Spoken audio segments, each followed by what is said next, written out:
शांति। ओम शांति। 10-1-24 की वाणी है। बाबा ने कहा, मीठे बच्चे, अलफ और बे, बाप और वर्षा याद रहे तो खुशी का पारा चढ़ा रहेगा। यह बहुत सहज सेकंड की बात है। प्रश्न है, बेअंत खुशी किन बच्चों को रहेगी? सदा खुशी का पारा चढ़ा रहे, उसका साधन क्या है? बाबा ने कहा, बेअंत खुशी किन बच्चों को रहेगी? सदा खुशी का पारा चढ़ा रहे, उसका साधन क्या है? जो बाबा ने प्रश्न पूछा है, इसका उत्तर भी हम वाणी से ढूंढेंगे। तभी पता लगेगा ना वाणी कितना ध्यान से सुनते हैं। ओम शांति। बाप दादा का विचार है कि एक सेकंड में बच्चों से लिखवा कर लेवें कि किसकी याद में बैठे हो। हम लिखने में कोई, बाबा ने कहा, इस लिखने में कोई टाइम नहीं लगता है। हर एक सेकंड में लिख कर बाबा को दिखा जाए। सबने लिखकर बाप दादा को दिखाया, फिर बाबा ने भी लिखा। बाबा ने जो लिखा सो कोई ने नहीं लिखा। बाबा ने लिखा अलफ और बे। कितना सहज है। अलफ माना बाबा, बे माना बादशाही। बाबा पढ़ाते हैं और तुम राजाई प्राप्त करते हो, और जास्ती लिखने की दरकार नहीं। तुमने तो लिखने में 2 मिनट भी लगाया। अलफ बे सेकंड की बात है। सन्यासी सिर्फ अलफ को याद करेंगे, तुमको बादशाही भी याद है। याद की आदत पड़ जाती है, बुद्धि में बैठता है तो खुशी का पारा चढ़ा रहता है। अलफ का अर्थ कितना बड़ा हाईएस्ट चोटी है, उससे ऊपर और कोई चीज ही नहीं। बाबा कहते हैं अलफ माने अल्लाह, शिव बाबा। तो शिव बाबा से ऊपर तो कोई नहीं। रहने का स्थान भी ऊंचे ते ऊंचा है। सेकंड में मुक्ति, जीवन मुक्ति का अर्थ भी कोई नहीं जानते। उसका भी जरूर अर्थ होगा। बच्चा पैदा होता है तो लिखते हैं इतने घंटे, इतने मिनट, इतने सेकंड हुए। टिक टिक चलती रहती है। टिक हुई अलफ बे, बस सेकंड भी नहीं लगता। कहने की भी दरकार नहीं, याद तो है ही। तुम बच्चों की इतनी अच्छी अवस्था होनी चाहिए, परंतु वह तब होगी जब याद रहेगी। यहाँ बैठे हो तो बाप और राजाई याद रहनी चाहिए। बुद्धि देखती है, जिसको दिव्य दृष्टि कहा जाता है। आत्मा भी देखती है, बाप को आत्मा ही याद करती होगी। तुम भी बाप को याद करो तो राजाई इकट्ठी याद आ जाएगी। कितनी देरी लगती है। यहाँ भी याद में बैठेंगे तो बहुत गदगद हो जाएंगे। बाबा भी इस खुशी में बैठे हैं। बाप को यहाँ की कोई बात याद ही नहीं। बाबा याद करते हैं वहाँ की बातें। बाबा और राजाई जैसे कि दर पर खड़े हैं। बाप कहते हैं, तुम बच्चों के लिए राजाई ले आया हूँ। तुम सिर्फ याद नहीं करते, इसलिए खुशी नहीं ठहरती। बाबा कहते, मैं तुम बच्चों के लिए सत्युगी राजाई वर्षा लेके आया हूँ। तुम याद नहीं करते तो खुशी भी फिर नहीं ठहरती। तुम उठते बैठते अपने को आत्मा समझो और मुझ बाप और वर्षे को याद करो। कितना ऊंचा स्थान है जहाँ तुम रहते हो। दुनिया थोड़ी जानती है। मनुष्य मुक्ति में जाने के लिए कितना माथा मारते हैं। अभी मुक्ति धाम है कहाँ? तुम समझते हो आत्मा तो रॉकेट है, वो लोग चांद तक जाते हैं। फिर है पोलार, तुम तो पोलार से भी बहुत ऊंच जाते हो। चंद्रमा तो इस दुनिया का है, कहा जाता है सूर्य चांद से परे, आवाज से भी परे। इस शरीर को छोड़ देना है। तुम आते हो स्वीट साइलेंस होम में, अपने जाने में टाइम नहीं लगता है। बाबा कहते आने जाने में टाइम नहीं लगता, अपना घर है। यहाँ तो बाबा कहते कहाँ भी जाओ तो टाइम लगता है। यहाँ तो बुद्धि के द्वारा जाना है, तो बाबा ने कहा टाइम नहीं लगता परम धाम जाने में, लेकिन यहाँ पर हम कहीं भी जाएंगे तो उसमें समय लगेगा।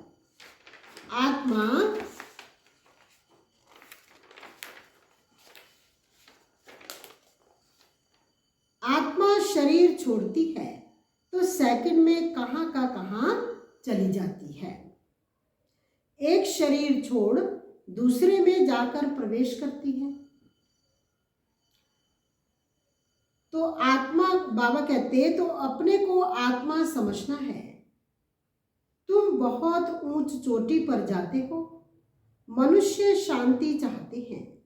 शांति की हाईएस्ट चोटी है निराकारी दुनिया, और सुख की भी हाईएस्ट चोटी है स्वर्ग। ऊंचे ते ऊंच को टावर कहा जाता है। तुम्हारा घर भी कितना ऊंचा है, परम धाम हम आत्माओं का घर कितना ऊंचा है। दुनिया वाले कभी इन बातों पर ख्याल नहीं करते। उनको ये बातें समझाने वाला कोई है नहीं। बाबा कहते हैं उनको समझाने वाला कोई नहीं। हमें भी कोई समझाने वाला नहीं था। बाबा ने आकर हम बच्चों को समझाया, बताया। उसको कहा जाता है शांति का टावर। मनुष्य तो कहते रहते हैं विश्व में शांति हो, परंतु इसका अर्थ नहीं जानते कि शांति कहाँ है। यह लक्ष्मी नारायण सुख के टावर में है, वहाँ कोई लोभ लालच नहीं। सुख का टावर है सतयुग। बाबा कहते हैं वहाँ लक्ष्मी नारायण को कोई लोभ लालच नहीं। वहाँ का खान पान, बोलना बड़ा रॉयल होता है, और फिर सुख भी हाईएस्ट है। उन्हों की महिमा देखो कितनी है, क्योंकि उन्होंने बहुत मेहनत की है। जो भी उनको प्राप्ति हुई है, उन्होंने बाबा ने कहा बहुत मेहनत की है। यह एक नहीं है, सारी माला बनी हुई है। वास्तव में 9 रत्न गाए हुए हैं। जरूर उन्होंने गुप्त मेहनत की होगी। बाप और वर्षे को याद किया, तब ही विक्रम विनाश हुए। बाबा को याद किया और तब उनके विक्रम विनाश हुए और उन्होंने वो इतनी ऊंच पदवी पाई। परंतु माया याद करने नहीं देती। कभी काम कभी क्रोध बहुत तूफानों में लाती है। अपनी नब्ज देखनी है। नारद को भी कहा शक्ल देखो, तो वह अवस्था अभी है नहीं, बनानी है। बाबा ने कहा वो अवस्था अभी नहीं, आपको बनानी है। बाबा एम ऑब्जेक्ट जरूर बताएंगे। अंदर में पुरुषार्थ करते रहो। बाबा ने हम बच्चों को इस ईश्वरीय विश्वविद्यालय का लक्ष्य दिया है, तो बाबा ने कहा अब अपने अंदर उन लक्षण को धारण करना है। बाबा ने कहा अंदर में पुरुषार्थ करते रहो, आगे चलकर वह अवस्था तुम्हारी होगी। अशरीरी रहने की प्रैक्टिस करनी है। अब जाना है वापिस। बाबा ने कहा है मुझे याद करो। याद नहीं करेंगे तो सजाएं भी बहुत खानी पड़ेंगी और फिर पदवी भी कम होगी। यह है बहुत सूक्ष्म बातें। वो लोग साइंस में कितना डीप जाते हैं, क्या क्या बनाते रहते हैं। वह भी संस्कार तो चाहिए ना, जो फिर वहाँ भी जाकर ये चीज़ें बनाएंगे। सतयुग में जाकर भी फिर सुख के साधन, अभी तो साइंस के साधन भी दुख के साधन भी है ना, तो बाबा ने कहा सतयुग में दुख देने वाली चीज नहीं होगी, तो ये सुख के साधन वहां बनाएंगे। सिर्फ ये दुनिया बदली होनी है, यहाँ के संस्कार अनुसार ही जाकर जन्म लेंगे। जैसे लड़ाई वालों की बुद्धि में लड़ाई के संस्कार रहते हैं और वह संस्कार ले जाते हैं, लड़ने बिगड़ रह नहीं सकते। ऑफिसर के पास क्यों लगी रहती है? भर्ती करते समय जांच करते हैं कोई बीमारी तो नहीं है, आंख कान आदि सब ठीक है। लड़ाई में तो सब ठीक चाहिए। यहाँ भी देखा जाता है कि कौन कौन विजय माला का दाना बनेंगे। बाबा फिर हम बच्चों को कहते कि यहाँ पर भी देखा जाता है कौन कौन विजय माला का दाना बनेंगे। तुम्हें पुरुषार्थ कर कर्मातीत अवस्था को पाना है। आत्मा अशरीरी आई है, अशरीरी बन जाना है। वहां शरीर का कोई संबंध नहीं, अब अशरीरी बनना है। आत्माएं वहां से आती हैं, आकर शरीर में प्रवेश करती हैं। ढेर की ढेर आत्माएं आती रहती हैं। कहाँ से आती हैं आत्माएं? परम धाम से। आत्माएं वहां से आती हैं, आकर शरीर में प्रवेश करती हैं। ढेर की ढेर आत्माएं आती रहती हैं। सबको अपना अपना पार्ट मिला हुआ है। जो नई पवित्र आत्माएं आती हैं उनको जरूर पहले सुख मिलना है, इसलिए उनकी महिमा होती है। आज भी कई आत्माएं, लोग कहते हैं ना कि कई देवी आई है, कोई देवता वाली आत्मा आई है, तो बाबा कहते जो आत्माएं अभी ऊपर से आ रही हैं वो आकर अभी, बाबा कहते उन्होंने थोड़ा बहुत सुख तो यहाँ भी देखना है, तो बाबा कहते बहुत सुख देखेंगे तो अब बच्चों को मेहनत करना है, कर्मातीत अवस्था में पवित्र होकर जाना है, अपनी चाल को देखना है। किसको दुख तो नहीं देते हैं। बाप कितना मीठा है, मोस्ट बिलव्ड है, तो बच्चों को भी बनना है। यह तो तुम बच्चे जानते हो कि बाप यहाँ है। मनुष्यों को थोड़े ये मालूम है कि बाप यहाँ स्थापना कर रहे हैं। मनुष्यों को तो मालूम ही नहीं कि परमात्मा यहाँ आकर के नई दुनिया की स्थापना का कार्य कर रहे हैं। फिर भी जन्म जन्मांतर उनको याद करते रहते हैं। शिव के मंदिर में जाकर कितनी पूजा करते हैं, कितनी ऊंची चोटी पर बद्रीनाथ आदि के मंदिर में जाते हैं, कितने मेले लगते हैं, क्योंकि बहुत मीठा है ना। गाते भी हैं ऊंचे ते ऊंचा भगवान। बुद्धि में निराकार ही याद आएगा। निराकार तो है ही। फिर है ब्रह्मा विष्णु शंकर, उनको भगवान नहीं कहेंगे। अभी तुम बच्चे समझते हो कि हम ही सतो प्रधान देवता थे। जब हम विश्व के मालिक थे तो इतने ढेर मनुष्य थे ही नहीं। सिर्फ भारत में ही इनका राज्य होगा, बाकी सब चले जाएंगे। कहाँ जाएंगे बाकी सब? शांति धाम, परम धाम में। बाबा ने कहा ना हर आत्मा का अपना अपना पार्ट है और हर आत्मा अपने अपने पार्ट के अनुसार इस सृष्टि पर बाबा कहते आएंगे और जन्म लेंगे। इसमें बड़ी विशाल बुद्धि चाहिए। वहाँ तुमको पहाड़ी आदि पर जाने की दरकार नहीं। वहाँ कोई भी एक्सीडेंट आदि नहीं होते। वह है वंडर ऑफ स्वर्ग। जब वह स्वर्ग का वंडर नहीं है तो माया के वंडर्स बनते हैं। ये बातें दुनिया वाले नहीं समझ सकते। तो बाबा कहते सतयुग है, वंडर ऑफ द वर्ल्ड बाबा आकर स्थापन करते हैं। ये बातें दुनिया वाले नहीं समझ सकते। अब तुम स्वर्ग में जाने के लिए क्या कर रहे हो? भाई जी आप बताओ क्या कर रहे हैं हम? पुरुषार्थ कर रहे हैं। वह है सुख का टावर, यह है दुख का टावर। लड़ाई में कितने मनुष्य रोज मरते हैं, फिर जन्मते भी होंगे। गाया जाता है ईश्वर का अंत नहीं पाया जाता। अब ईश्वर तो है बिंदी, उनका अंत क्या पाएंगे? बाप कहते हैं इस रचना के आदि मध्य अंत को कोई नहीं जानते। सृष्टि के आदि मध्य अंत को कोई नहीं जानते। साधु संत कोई रचता और रचना का अंत नहीं पा सकते। उन्होंने तो क्या बोला? साधु संत महात्माओं ने नेति नेति कहा है ईश्वर हम तेरा अंत नहीं पा सकते।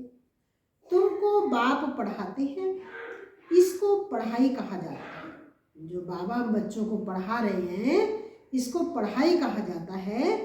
सृष्टि चक्र के राज को तुम बच्चे ही जानते जा रहे हो। वह तो कहते हैं हम नहीं जानते, या तो लाखों वर्ष कह देते हैं। अब बाप ने समझाया है यह जो कुछ तुम यहाँ देखते हो, ये यहाँ बाबा कहते जो कुछ तुम यहाँ देखते हो ये वहाँ नहीं रहेगा। कहाँ नहीं रहेगा? सतयुग में। जो कलयुगी दुनिया में हम देख रहे हैं वो सतयुगी दुनिया में नहीं रहेगा। स्वर्ग है टावर ऑफ सुख, यहाँ है दुख ही दुख। अचानक मौत ऐसा आएगा जो सब खत्म हो जाएंगे। बाबा कहते इस कलयुगी दुनिया में हर एक चीज अचानक। इंसान सोचता है कि कल हम ये काम करेंगे, परसों ये करेंगे, कितना अपना बना के रखते हैं। टाइम टेबल बनाएंगे, अपने काम को देखेंगे, अपना चार्ट बनाएंगे कि हमने ऐसे बिजनेस करना है, ऐसे काम करना है। तो बाबा कहते क्या होगा? अचानक। कलयुग है ये तो घोर कलयुग। बाबा कहते सब कुछ अचानक खत्म हो जाएगा। मौत देखना बाबा कहते मासी का घर नहीं है, ये कोई आसान काम नहीं है। इसको कहा जाता है दुख की चोटी। जैसे बाबा ने सतयुग के लिए बताया सुख की चोटी, ऐसे ये कलयुग के लिए बताया कि ये दुख की चोटी माना अंत, एकदम दुख की भी बाबा कहते अंत है। वह है सुख की चोटी, बस तीसरा कोई अक्षर नहीं। तुम्हारे में भी बहुत है जो सुनते हैं परंतु धारणा नहीं होती है। धारणा तब हो जब बुद्धि गोल्डन एज हो। धारणा नहीं होती है तो खुशी भी नहीं रहती है। बाबा कहते धारणा नहीं होती तो फिर क्या नहीं रहती है? खुशी भी नहीं रहती। एकदम हाईएस्ट पढ़ाई वाले भी हैं तो लोएस्ट भी हैं। बाबा कहते मेरी इस ईश्वरीय पढ़ाई में बहुत ऊंचा पढ़ने वाले बच्चे भी हैं और बहुत कम पढ़ने वाले भी हैं। पढ़ाई में फर्क तो है ना। उन्हों को कितना भी बेहद का बाप समझाए परंतु कभी नहीं समझेंगे। याद बिगड़ तो तुम पवित्र कभी नहीं बन सकेंगे।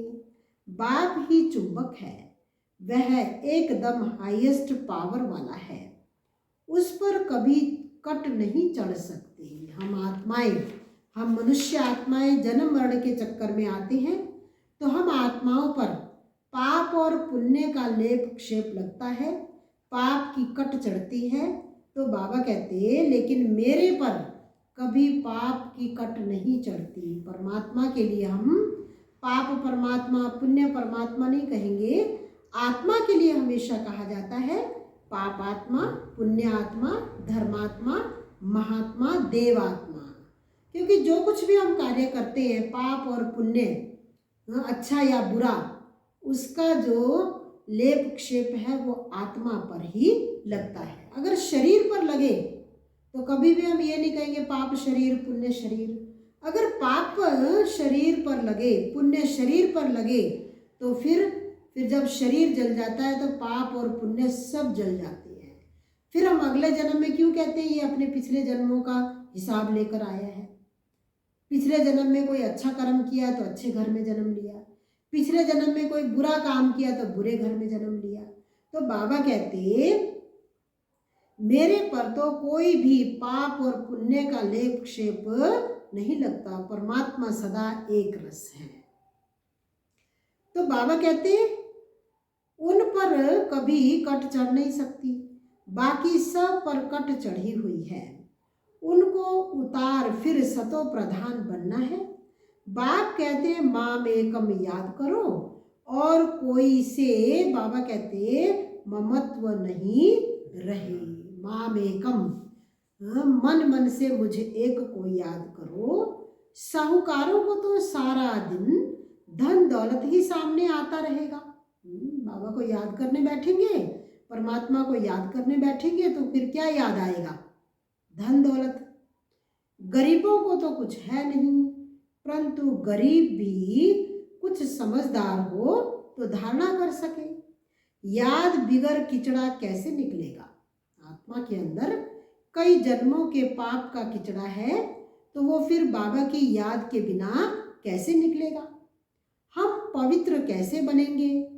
तुम यहाँ आए हो ऊंच चोटी पर जाने, जानते हो बाप की शिक्षा पर चलने से हम ऊंच सुख की चोटी पर जाएंगे। इसमें मेहनत है। बाप आते हैं टावर पर ले जाने तो श्रीमत पर चलना पड़े। पहले नंबर में इन लक्ष्मी नारायण का ही गायन है। वह एकदम टावर में होंगे, फिर कुछ ना कुछ कम, जैसे जैसे जन्म लेंगे फिर कुछ ना कुछ कलाएं कम होंगी। नई दुनिया को ही टावर ऑफ सुख कहा जाता है। वहाँ कोई मैली चीज होती नहीं, ऐसी मिट्टी नहीं, ऐसी हवाएं वहाँ नहीं लगती जो मकानों को खराब करे। स्वर्ग की तो बहुत महिमा है, उसके लिए पुरुषार्थ करना है। बाबा कहते हैं स्वर्ग जितना ऊंचा है, जितनी उसकी महिमा है, वहां जाने के लिए फिर पुरुषार्थ भी उतना ऊंच करना है। लक्ष्मी नारायण कितने ऊंच हैं, उनको देखने से ही दिल खुश हो जाती है। मंदिर में जाते हैं तो देवताओं का चेहरा देखकर ही सबको क्या हो जाता है? खुशी हो जाती है। बाबा कहते हैं आगे चलकर बहुतों को साक्षात्कार होते रहेंगे। शुरू में कितने साक्षात्कार होते थे, कितना बाबा ने जलवा दिखाया, ताज आदि पहनकर आते थे। वह चीजें तो यहाँ मिल न सके। बाबा तो जौहरी है।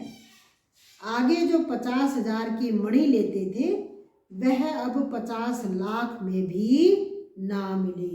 जब बाबा व्यापार करते थे, बाबा तो अनुभवी है ना, तो बाबा ने कहा जो पहले 50,000 की चीज थी वो आज 50 लाख में भी ना मिली। तुम स्वर्ग के लिए पुरुषार्थ कर रहे हो, वहां अथाह सुख है। बाप इतना पढ़ाते हैं परंतु बच्चों में रात दिन का फर्क पड़ जाता है। कहाँ राजा रानी, कहाँ दास दासियां। जो अच्छी रीति पढ़ते हैं और पढ़ाते हैं वह छिपे नहीं रह सकते। बाबा कहते हैं, कई बच्चे कहते हैं ना हम बहुत सेवा करते हैं, बहुत सेवा करते हैं। बाबा कहते हैं जो मेरे बच्चे ऐसे हैं ना अच्छी रीति पढ़ने और सेवा करने वाले, वह छिपे नहीं रह सकते। झट कहेंगे बाबा हम फलानी जगह जाकर सर्विस करते हैं। सर्विस तो ढेर पड़ी है, तुम्हें इस जंगल को मंगल मंदिर बनाना है। ये कांटों का जंगल बन गया है, तो बाबा ने कहा इसको आपको क्या बनाना है? मंदिर बनाना है। रोटी टुकड़ खाया ना खाया वह भागे। बाबा कहते इतनी लगन चाहिए, शरीर को भोजन थोड़ा भी खाया और चले बाबा की सेवा के लिए भागे। धंधे वाले लोग ऐसे करते हैं, जब दुकान आदि खोलनी हो और लेट हो रहे हैं, क्या करेंगे? नाश्ता मिले ना मिले फटाफट जाएंगे कि हमको दुकान खोलनी है। कमाई की लगन है ना। ऐसे बाबा कहते बच्चे आपको भी सतयुग में जाना है, तो जो बाबा हम बच्चों को कमाई करा रहे हैं, इस कमाई की भी इतनी लगन होनी चाहिए कि बाबा ने भोजन का उदाहरण दिया, मिले ना मिले, थोड़ा भी मिले तो भी संतुष्ट होकर हम जल्दी से सेवा में जाएं। तो बाबा ने कहा अच्छा ग्राहक आ जाता है तो फिर खाया ना खाया भागे। धन कमाने का शौक रहता है, यह तो बेहद के बाप से अथाह धन मिलता है। बाबा ने कहा यहाँ तो बेहद के बाप से अथाह ज्ञान धन मिलता है। जब हम ज्ञान धन की कमाई करेंगे तो स्थूल धन भी बाबा कहते आ जाता है। भल थोड़ा टाइम पड़ा है, परंतु कल शरीर छूट जाए कोई भरोसा नहीं है, विनाश तो होना ही है। तुम्हारे लिए तो मिरुआ मौत मनु का शिकार, तुम्हारी खुशी का पारावार नहीं। तुमको बेअंत खुशी होनी चाहिए, तुमको बहुतों का कल्याण करना है, पिछाड़ी को कर्मातीत अवस्था होनी है। तुम याद करते करते अशरीरी बन जाएंगे, तब अनायास ही उड़ेंगे। ये बड़ी मेहनत है। कोई तो बहुत सर्विस करते हैं, सारा दिन म्यूजियम समझाने पर खड़े रहते हैं, दिन रात सर्विस में तत्पर है। सैकड़ों म्यूजियम खुल जाएंगे, लाखों लोग तुम्हारे पास आएंगे। बाबा कहते हैं, ये तो बाबा ने देखो कब वाणी चलाई थी, साकार में थे। बाबा ने कहा लाखों लोग आएंगे, तो अब कितने आ रहे हैं? कोई गिनती नहीं। बाबा कहते इतने बच्चे बाबा के आ रहे हैं। तुमको फुर्सत नहीं मिलेगी, सबसे जास्ती तुम्हारे दुकान निकलेंगे, है ना। बाबा के घर खुलते जाएंगे जहाँ पर ज्ञान रत्नों की कमाई करेंगे। तो बाबा ने कहा इन ज्ञान रत्नों का, बाबा ने कहा इन अविनाशी ज्ञान रत्नों का क्या होगा? ये व्यापार करना है ना। ज्ञान रत्न हमें देना है, बाबा कहते दूसरों को बांटना है। जैसे बाबा हम बच्चों को ज्ञान रत्न दे रहे हैं और हमसे बुराइयां ले रहे हैं। अच्छा मीठे मीठे सिकिलदे बच्चों प्रति माता पिता बाप दादा का याद प्यार और गुड मॉर्निंग। रूहानी बाप रूहानी बच्चों को नमस्ते, रूहानी बच्चों की रूहानी बाप दादा को दिलवा जान सिकवा प्रेम से नमस्ते। ओम शांति। धारणा के लिए मुख्य सार है, ज्ञान की धारणा करने के लिए पहले अपनी बुद्धि गोल्डन एज बनाओ। ज्ञान की धारणा करने के लिए पहले अपनी बुद्धि को गोल्डन एज बनाओ। बाप की याद के सिवाय और किसी भी चीज में ममत्व ना रहे। बाप की याद के सिवाय और किसी भी चीज में ममत्व ना रहे। दूसरा है, कर्मातीत अवस्था को प्राप्त कर घर जाने के लिए अशरीरी बनने का अभ्यास करो। क्योंकि हमने जब घर जाना है तो शरीर तो नहीं लेके जाएंगे, इसलिए बाबा ने कहा अशरीरी बनने का बार बार अभ्यास करो। अपनी चाल भी देखो कि किसको दुख तो नहीं देते हैं, बाप समान मीठे बने हैं। बाबा ने कहा अपनी चाल भी देखो, किसको दुख तो नहीं देते हैं, बाप समान मीठे बने हैं। वरदान, सहन शक्ति की धारणा द्वारा सत्यता को अपनाने वाले सदा के विजयी भव। बाबा ने कहा सहन शक्ति की धारणा द्वारा सत्यता को अपनाने वाले सदा के विजयी भव। दुनिया वाले कहते हैं कि आजकल सच्चे लोगों का चलना ही मुश्किल है। क्या कहते हैं आजकल लोग? सच्चे लोगों का चलना। दुनिया वाले कहते हैं कि आजकल सच्चे लोगों का चलना ही मुश्किल है, झूठ बोलना ही पड़ेगा।